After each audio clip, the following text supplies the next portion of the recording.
Vale, en este momento comenzamos la clase y se está grabando con el consentimiento de todos los presentes.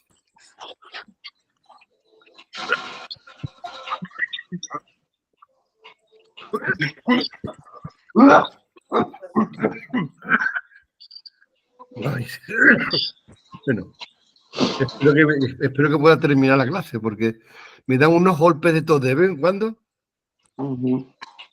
Y tengo que beber un poquito de ginebra, que es lo mío. Vale. Muy bien. Efesios capítulo 2. Vamos a ver, acordado la semana pasada, ¿en qué nos centramos? ¿Cuál fue? En la gracia. En la gracia. Muy bien. Hicimos un despliegue de calificativo, bueno, acerca de la gracia. ¿Os acordáis? ¿Os acordáis de alguna de las cosas que estuvimos hablando acerca de la gracia? Un montón de adjetivos estuvimos andando. Venga, recordad alguno, venga. Inconmensurable, inmarcesible, abundante, inmerecida. Inmerecido, bien. ¿Qué más cosas? No sé si nosotros realmente... De la gracia común y de la gracia salvadora. Muy bien. Sí. Que realmente es la misma. Se manifiesta de dos formas diferentes, pero la gracia, ya por definición, dijimos que era un regalo de Dios. La gracia es el regalo que Dios da a los mortales. Y tenemos la gracia que se manifiesta para salvación, que es la que nosotros estamos viendo aquí, y la gracia que se ha manifestado y se manifiesta en todos los hombres, me refiero a género humano, hombres y mujeres, ¿no? De tal manera que podemos, el hombre, yo entiendo, y esa es mi opinión particular, que no es un ser que esté absolutamente corrompido. Es verdad que cuando cayó la raza humana en Adán y Eva, ahí se empezó a corromper el hombre, ¿no? No fue castigado, hola Mercedes, no fue castigado en ese momento a la muerte, porque Dios le dijo que como consecuencia del pecado está la muerte, ¿no? Sin embargo, murió unos 900 años más tarde aproximadamente Adán y Eva, ¿no? Pero ya el efecto de lo que es el castigo empezó, de la desobediencia, empezó en ese mismo momento en que fue condenado y expulsado del paraíso. Como consecuencia de eso, Dios, de una manera admirable y amorosa, instituyó lo que es su gracia abundante para cada uno de nosotros. Al igual que ellos no murieron en el momento de haber pecado, sino que ellos disfrutaron toda una vida con sus altos, sus bajos, pudo labrar la tierra, pudieron inventar. Así que el ser humano, hablando de lo que es la gracia común, Dios nos ha dado una serie de dones y de capacidades, en la cual puede haber un Beethoven, en la cual puede haber un Farruko, en la cual puede haber, qué sé yo, personas en las artes, personas que tengan la capacidad para legislar, que tengan capacidad para llevar naciones hacia adelante. Sí, son capacidades que Dios le da al hombre, por lo tanto, eso es un don, un regalo que Dios da al hombre. Pero nosotros estamos centrados más bien en lo que es la gracia para salvación. Y la gracia para salvación no es ni más ni menos que el proyecto de Dios para que el hombre no sea condenado. Estuvimos hablando de que el ser humano, por haber pecado, merece la condenación eterna. Igual que si nosotros, en nuestras leyes naturales que tenemos en la tierra, entendemos que una persona, un violador, debe ser juzgado justamente y condenado justamente y en proporción al delito que comete, pues Dios también hace eso con nosotros. Entonces, al fallarle, al separarnos de Dios, o mejor dicho, al pecar contra Dios, una de las cosas y de las consecuencias más graves que tuvimos fue la separación de Dios, la condenación. Quizá una cosa que se podría hablar, a menos sería para otro momento, porque eso no nos llevaría mucho tiempo, es que si todos los grados de condenación son iguales. ¿Sí? La muerte a todos por igual nos ocurre, pero cuando estemos en el lugar, digamos, de castigo, ¿será el lugar de castigo igual para Hitler que para una persona que haya vivido, que haya pecado y no haya desobedecido tanto, ni ha sido un asesino como él? Pues si Dios es justo, entendemos que no va a ser igual, ¿no? Pero lo que sí es cierto es que habrá una separación de Dios, ¿no? El cristiano, las personas que hemos decidido atender a la llamada del Señor y que le hemos dicho, mira, Señor, sí, queremos ser tus seguidores, te aceptamos por la fe, como estuvimos viendo la semana pasada, Efesios 2, 8, 9, porque por gracia sois. Salvos por medio de la fe. Eso es. Y esto no es de sino que es un don. Un regalo de Dios.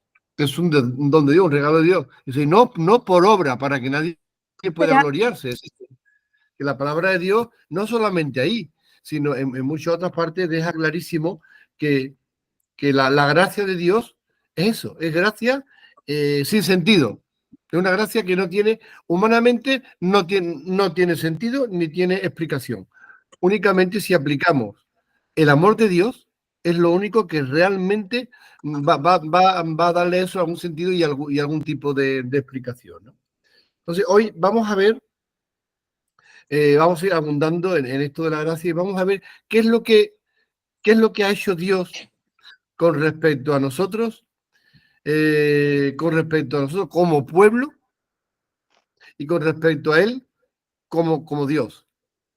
Vamos a leer en Efesios, en el capítulo 2, los versículos del 11 al 22. Así que quien primero que lo tenga a mano, que lo lea, por favor. Si queréis le dé más de la mitad de uno, o de la mitad del texto, una persona y la otra mitad de otra persona, pues también lo puede leer, ¿no? Perdón, ¿cuál es? Del 11. Capítulo 2, desde el 12. 11 a 22. Al final. Ya, Pepe, lo tengo. Mira, pues empieza a leer, Manoli. No olviden que ustedes, los gentiles, antes estaban excluidos. Eran llamados paganos incircuncisos. Perdona, léetelo otra vez. Y creo que hay un matiz que me gustaría que hiciera énfasis. Empieza otra vez. No olviden que ustedes, los gentiles, antes estaban excluidos. Muy bien. Nosotros, los que no somos judíos, estábamos incluidos según los judíos, ¿no, Pepe? Eso es. Todo lo que Dios nos tenía que dar, a su Hijo Jesucristo y todo lo que estuvo haciendo aquí, ¿no? Eso es lo que vamos a ver precisamente ahora mismo, ¿no? Te estaba hablando de los gentiles, ¿no? Por eso dice, por tanto, recuerden que ustedes los gentiles, los que no erais judíos, y está hablando de ellos, cuál era la condición de ella y la condición nuestra. Sigue, por favor. Sí. Antes estaban excluidos, eran llamados paganos incircuncisos por los judíos, quienes estaban orgullosos de la circuncisión, aunque cuando esa práctica solo afectaba su cuerpo, no su corazón. En esos tiempos ustedes vivían apartados de Cristo. No se les permitía ser ciudadanos de Israel y no conocían las promesas del pacto que Dios había hecho con ellos. Ustedes vivían en este mundo sin Dios y sin esperanza. Pero ahora han sido unidos a Cristo Jesús. Antes estaban muy lejos de Dios, pero ahora fueron acercados por medio de la sangre de Cristo. Pues Cristo mismo nos ha traído la paz. Él unió a judíos y a gentiles en un solo pueblo, cuando por medio de su cuerpo en la cruz derribó el muro de hostilidad que nos separaba. ¿Sigo o quiere leer alguien más? Que lea a alguien más también y que comparta, venga. Vale. Dice, lo logró al poner fin al sistema de leyes de mandamientos y ordenanzas. Hizo la paz entre judíos y gentiles al crear de los dos grupos un nuevo pueblo en él. Cristo reconcilió a ambos grupos con Dios en un solo cuerpo por medio de su muerte en la cruz, y la hostilidad que había entre nosotros quedó destruida. Cristo les trajo la buena noticia de paz tanto a ustedes los gentiles que estaban lejos de él como a los judíos que estaban cerca. Ahora todos podemos tener acceso al Padre por medio del Espíritu Santo, gracias a lo que Cristo hizo por nosotros. hasta el 22. Vale. Así que ahora ustedes, los gentiles, ya no son unos desconocidos ni extranjeros. Son ciudadanos junto con todo el pueblo santo de Dios. Son miembros de la familia de Dios. Juntos constituimos su casa, la cual está edificada sobre el fundamento de los apóstoles y los profetas. Y la piedra principal es Cristo Jesús mismo. Estamos cuidadosamente unidos en Él y vamos formando un templo santo para el Señor. Por medio de Él, ustedes, los gentiles, también llegan a ser parte de esa morada donde Dios vive mediante su Espíritu. Bien. Aquí tenemos la primera frase que tenemos es, por lo tanto, recuerden, ustedes los gentiles de nacimiento, lo que son llamados incircuncisos por aquello que se llama de la circuncisión, la cual se hace en el cuerpo por mano humana. Recuerden que en ese entonces ustedes estaban separados de Cristo. Bien, eso dice en esta versión. Voy a leer ahora otra versión que tengo aquí que dice, los gentiles en la carne, los llamados en circuncisión, estabais, el versículo dice 12, en aquel tiempo apartados de Cristo, excluidos de la ciudadanía de Israel y extraños a los pactos de la promesa, no teniendo esperanza y sin Dios en el mundo. Bien. Quizá para meternos en contexto, deberíamos de saber qué clase de separación física y espiritual es de la que Pablo está hablando aquí, ¿no? Porque aquí vemos el antes y el después. Recuerden lo que ustedes eran. Separados en Cristo. Separados, excluidos y ajenos a los pactos. Si nosotros recordamos algo que hemos visto en una lección pasada, estuvimos hablando acerca de cuando Dios llama a Abraham, dijo que en Abraham serían bendecidas todas las naciones de la tierra. ¿Estamos de acuerdo en eso? Sí. Sí.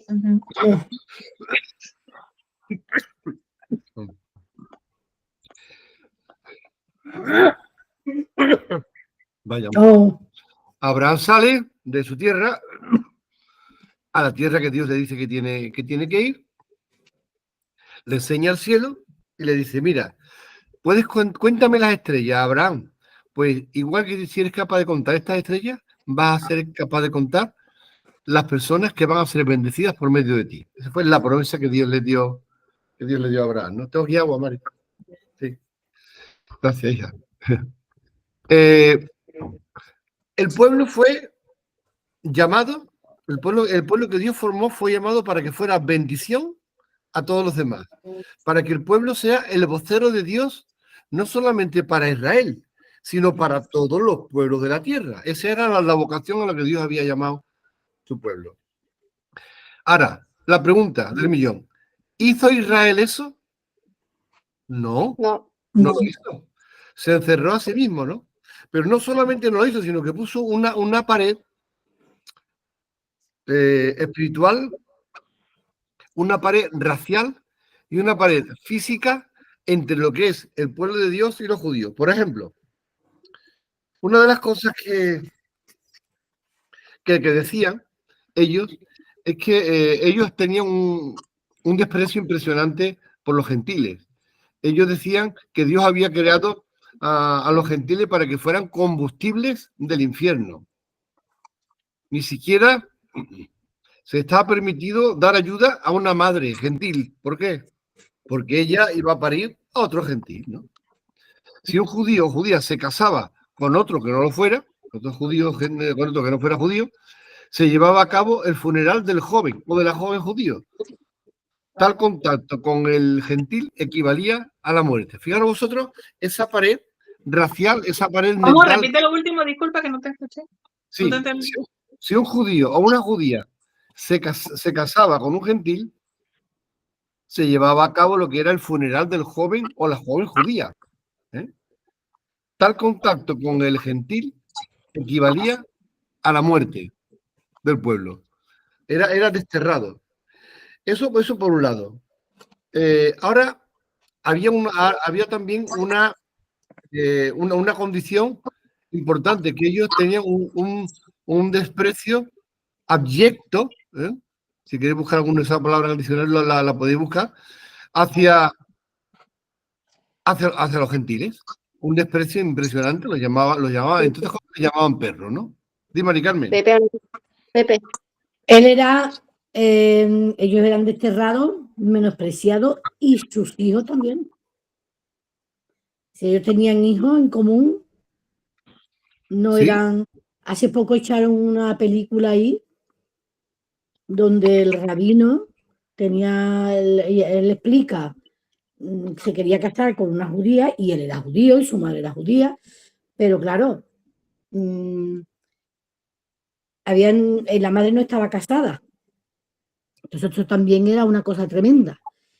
Y el judío tenía que testificar, el rabino, si él era judío o no era judío. Si no era judío, pues, y el rabino le daba la gana de decir que no era judío, pues era desterrado, echado, menospreciado, y bueno, no le daban ni trabajo. Claro.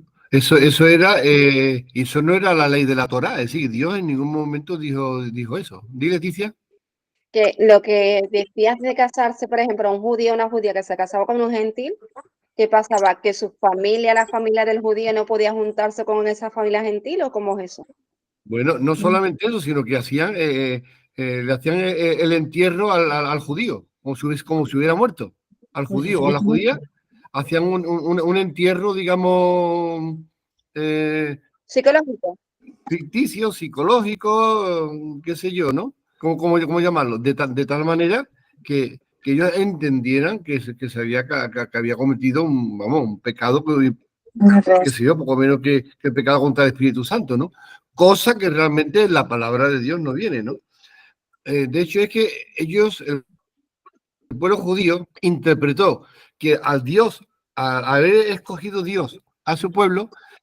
Pero eso, perdona, pero eso lo siguen haciendo los ortodoxos judíos hoy también. Sí, los hapsídicos, entre otros, ¿no? Por ejemplo, ¿no? Entonces, pero en el sentido de la Biblia, pues entiendo que hacer eso, no sé si Sansón o para algunos personajes bíblicos, era como que, incluso para el mismo Salomón, como dejar que y también en lo que era la cuestión de Abraham, Isaac, Jacob, que era como dar pues, perder la herencia que llevaban, pues, porque entregabas el corazón a la otra cultura. Ya cuando hablamos de Abraham y de Sansón, estamos hablando del tiempo de los jueces, en el cual todavía no había ley en Israel y no había templo y no había leyes, ¿no? Entonces, eso era pre-ley, era antes de la ley, ¿no? Entonces, eso ellos ahí en ese tiempo no se vivía de esa manera. Fue a partir de que ya el pueblo de Dios, digamos, se estableció como tal. Hicieron el templo, primero el tabernáculo, después hicieron el templo, porque, por ejemplo, en el templo, en el mismo templo que hizo Salomón, en el que después más tarde Esdras reconstruyó Esdras, y sobre todo en el último templo que fue del año segundo, creo que segundo antes de Cristo, que restauró Herodes el Grande. Si vemos nosotros ese templo, vemos que el templo está rodeado. Tú suponte, por ejemplo, un campo de fútbol, ahora tú coges y levantas todo lo que es unos 10.000 metros cuadrados, lo levantas para arriba, ¿no? Y sobre esa altura tú construyes el templo. Cuando nosotros tenemos muchas veces que nos ponen la televisión y Jerusalén, veis que está la cúpula de Al-Aqsa, ¿no? La mezquita de Al-Aqsa. Mezquita de Al-Aqsa. Y está también la cúpula de la roca y la mezquita de Al-Aqsa. Están ahí, esa cúpula dorada, ¿no? Pues ahí mismo es donde estaba el templo. Eso era una superficie muy grande, muy amplia, una gran explanada, que se levantó unos cuantos metros y sobre eso se hizo el templo. Claro, el templo, las dimensiones físicas del templo eran muy pequeñas. Era como la nave que yo tengo de mi trabajo, de mi taller, unos 500 metros era lo que medía. Pero estaba rodeado de una serie de atrios, ¿no? por ejemplo, había varios atrios. Estaba el atrio de los sacerdotes, que estaba justamente al mismo alrededor del templo. Un poquito más para la parte oriental estaba el atrio de los hombres, donde entraban los hombres. Y había otra parte de separación que era el atrio de las mujeres. Pero había otra, eso estaba todo al mismo nivel. Pero había otra que tú tenías que bajar unos 5 escalones y daba a otra especie de muralla que bajaba otros 17 escalones y por debajo y rodeando toda la parte del templo era el atrio de los gentiles.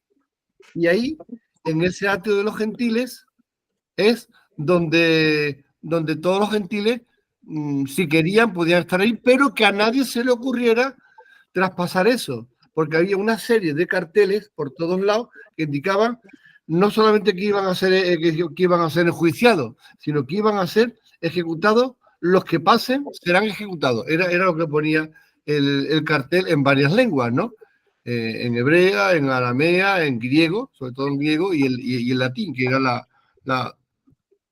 el imperio que estaba dominando en ese entonces, la fuerza dominadora, ¿no? Muy bien. De todas maneras, me gustaría decir lo que ha dicho YouLady, de por ejemplo Sansón. Sansón es que era nazareo y estaba desde el nacimiento dedicado de una forma especial que Dios lo había llamado. Pero eso era una cosa y otra cosa es lo que ellos hacen. Esa distinción que hacen con los gentiles hasta con los mismos samaritanos. Para ellos los samaritanos eran enemigos cuando pertenecían al pueblo de Israel. Pero realmente los judíos, hasta el día de hoy, una parte de ellos es que desprecian todo lo que no sea judío. Bueno, entonces, ¿por qué explico esto? Para que veamos nosotros el contexto cuando el apóstol Pablo está diciendo aquí. Pero recordad que ustedes, los que son llamados gentiles de nacimiento, los llamados incircuncisos. Eso de llamado incircunciso está entrecomillado, porque era eso lo que decían los judíos de ellos, los incircuncisos, ¿no? Fijaros vosotros la separación física que había entre lo que es el pueblo de Dios y los gentiles. Había y más el muro era anchísimo, no era una muralla pequeñita, una muralla que podía medir 1 metro, creo que eran 3 codos, es decir, 1,5 metros aproximadamente de grosor tenía esa muralla, ¿verdad? Muy bien. Pues entonces, como el apóstol Pablo sabía de lo que estaba hablando, eso le está diciendo a los gentiles. Vosotros recuerden que en ese entonces ustedes estaban separados de Cristo. ¿Entendemos ahora el concepto de separación que tenían los judíos? Había una doble o triple separación. Estaba la separación física, en la cual los gentiles no podían acercarse solamente hasta el muro de separación. Estaba la separación, digamos, intelectual, ¿no? Era una enemistad que había y una hostilidad activa. La enemistad entre el hombre y Dios y la enemistad entre gentiles y judíos. ¿Ves? Y entonces en ese contexto es donde el apóstol Pablo está diciendo, recordad lo que vosotros erais para los judíos, pero también lo erais para Dios. Como los judíos que se pensaban que era el pueblo de Dios, vosotros también estabais en la misma condición, ¿no? Recuerden que en ese entonces ustedes estaban separados de Cristo. Dice, excluidos de la ciudadanía de Israel y ajenos a los pactos de la promesa, sin esperanza y sin Dios en el mundo, dice el versículo 12. Separados de Cristo. Separados de Cristo estaban todos, los judíos y los no judíos. Exacto. Excluidos de la ciudadanía de Israel. ¿Qué concepto o qué otra palabra utilizaremos nosotros para decir que estamos excluidos de una ciudadanía? Advenedizan. Sí, pero la palabra exclusión, una palabra es excluida de una ciudadanía. Fuera de la ciudadanía. Eliminado, ¿no? Eliminada. Desterrado, Puede ser, ¿no? ¿no? Fuera. Yo quiero que busquéis un Expatriados nos llamaban a nosotros. ¿Cómo? Expatriados. Eso es, sí. Varia también, ¿no, Pepe? También puede ser, ¿no? Y Fíjate, ¿cómo es que nos decía? Que algo que utilizaba mucho el presidente. sí, personas expatriadas, se le quita la ciudadanía y ya tú no eres ciudadano de ningún lado hasta que algún país quiera cogerte, ¿no? Cogerte. Puede ser Mm. apátrida, ¿no? Apátrida. Sin patria, ¿no? El presidente Chávez decía mucho que éramos los apátridas, Sí, sí. Pues ahora el apátrida es aunque él. estábamos en la patria. ¿Ah? Y ahora el apátrida es él. Bueno, Ya. el caso es que es importante que tengamos esos conceptos para que podamos entender lo que el apóstol Pablo está diciendo aquí sobre lo que nosotros éramos con respecto a Dios. Antes estábamos separados, excluidos Fuera de él. y ajenos a los pactos de la promesa. ¿Cómo hay vosotros eso? ¿Se puede entender ese estado en el cual nosotros estábamos con respecto a Dios y con respecto a ser pueblo de Dios?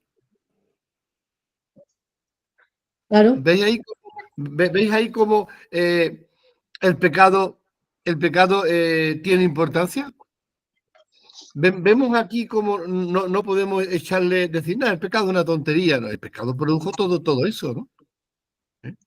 Pero aquí está hablando, dice, recuerden que en ese entonces ustedes, en aquel entonces, pero ahora no. Ahora ya las tornas se están cambiando absolutamente, ¿no? Y vamos a ver que dice que junto con la abolición de estas dos enemistades, Jesús ha podido crear una sociedad nueva. Así que aquí aquí Pablo nos está hablando de la nueva sociedad que Jesús ha creado, que incluye a los judíos y a los que no son judíos. Dime, Mari Carmen. Yo que llevo unos cuantos días pensando en eso que tú acabas de decir, que incluye a los judíos y a los no judíos. Eso para un judío era imposible, impensable. Era y es impensable que nosotros fuéramos delante de Dios igual que ellos, igual no, ni siquiera eso, porque ellos tampoco estaban ya delante de Dios como ellos se creían o como ellos se creen. Ahora mismo yo entiendo que el Israel celestial, el Israel espiritual, es el que vive delante de Dios. Entonces para ellos es impensable pensar que nosotros y no ellos, los que creen en Jesús, somos lo mismo. A ver, el que cree en Jesús sí lo sabe, pero el judío es que nos desprecia, pero yo que sigo ahora mucho a los judíos y oigo algunas cosas de ellos, eso para ellos era impensable, de que los gentiles tuviéramos el mismo privilegio que ellos. Bueno, entonces aquí vemos nosotros lo que Dios realmente ha hecho, que es lo que Dios quería hacer desde un principio, crearse un pueblo de tal manera que fuera respuesta al mundo. Los gentiles estaban excluidos de ese pacto. No era exagerado, por tanto, Parecido a lo que hizo Hitler, ¿no? Que quería un nuevo hombre. Bueno, Sí, pero estaba loco. pero es malo, claro. Pero Hitler claro, Jesús quería un nuevo hombre espiritual y Hitler quería un harto guapo, rubio y con los ojos celestes. No, pero Jesús integraba, Jesús incluía lo de los judíos con los gentiles. Claro, ya, pero Hitler no separaba. Pero Hitler no. Hitler lo que quería era físico, no lo quería espiritual. Mira, no era exagerado, por lo tanto, describir al mundo antiguo, no judío, como sin esperanza y sin Dios, ¿no? Es lo que nosotros estamos viendo. Muy bien, vamos a ir un poquito para adelante porque hemos visto el estado los cuales estaban ellos, los cuales nosotros también estábamos, pero poco a poco... ¿Por qué no te veo, Pepe? ¿Por qué no te veo? ¿Verdad? No No lo se sé. ve. Yo sí te veo. A ver, Yo a ti no. ¿Está la cámara no? No. ¿me veis? No. Pero me escucháis, ¿no? Sí. Sí. Bueno, pues espérate, no sé qué yo he hecho aquí con la cámara. Tú y Adrián estáis lo mismo. ¿Adrián está ahí? Sí, Adrián está. Bueno, por lo menos... Bueno, no sé si está. No sé si está. Ahí pone Adrián. Pues mira, no sé lo que pasa aquí con la... A ver. Yo creo que quita la cámara porque Te sale la P de Pepe. Yo sí estoy, lo que pasa es que estoy Adrián. malo. Ah, mira, dos. Ya yo Palito. sabía que Adrián iba a aparecer enseguida. Está Estoy malo. malo. ¿Estás malito Sí, no Vaya. veas. con el COVID o qué? No, hombre. Bueno, creo que no. Bueno, es que yo he estado toda esa semana con el COVID, ¿eh? Te lo digo para que Y lo yo sepas. también. Yo no voy a hacer la prueba. Sigue con el estudio, está muy bonito. Bueno, no sé qué es lo que pasa aquí. Algo le he dado. Me tenéis que perdonar, Qué pero yo manita cara tiene. le he dado algo que no sé lo que es, ¿no? Así ¿Dale a la que cámara, Pepe, o...? es que no quiero darle a más cosas, porque como le da más cosas, vamos a tener que salir de la reunión. Vale. No, no importa, Dale, Pepe, sigue. Dale a la cámara. Venga, sigue.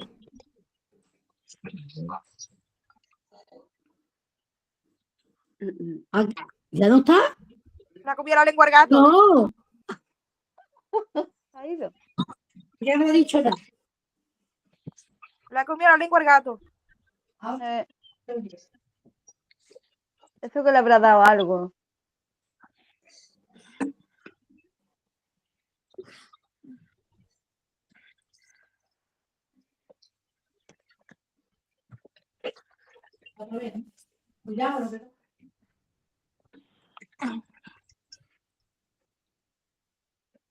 A ver, muchachos, hay que salir y entrar otra vez. Como igual que el otro día. Si no, no hay manera. Vale. Vale. ¿Vale? Venga, salimos.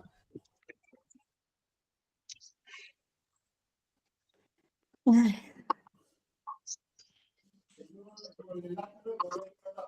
Claro. Con el enlace nuevo.